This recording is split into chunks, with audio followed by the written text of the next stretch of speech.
তারা বলে বেড়াচ্ছে বিএনপি বলে ফ্যাসিবাদের দোসর হয়ে গিয়েছে। আসুন আমরা দেখি কারা ফ্যাসিবাদের দোসর হয়ে গিয়েছে। প্রিয় ভাই বোনেরা, 5 তারিখে পরে বিএনপি পরিষ্কার বলেছে জুলাই আগস্ট মাসে যারা মানুষ হত্যা করেছে তাদের আইনের বিচার হতে হবে, তাদের বিচার হতে হবে। কিন্তু আমরা দেখেছি 5 তারিখের পরে কেউ কেউ বলেছিল আমরা সবাইকে মাফ করে দিলাম, বলেছিল না?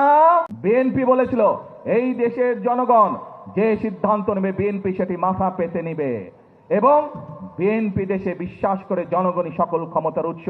কিন্তু আমরা কয়েকদিন আগে দেখেছি যারা বক্তৃতার মঞ্চে জোরে জোরে কথা বলে তাদেরকেই গিয়ে দেখেছি ফ্যাসিবাদের দোসরদের সাথে ঢাকা থেকে অনেক দূরে গিয়ে মিটিং করতে।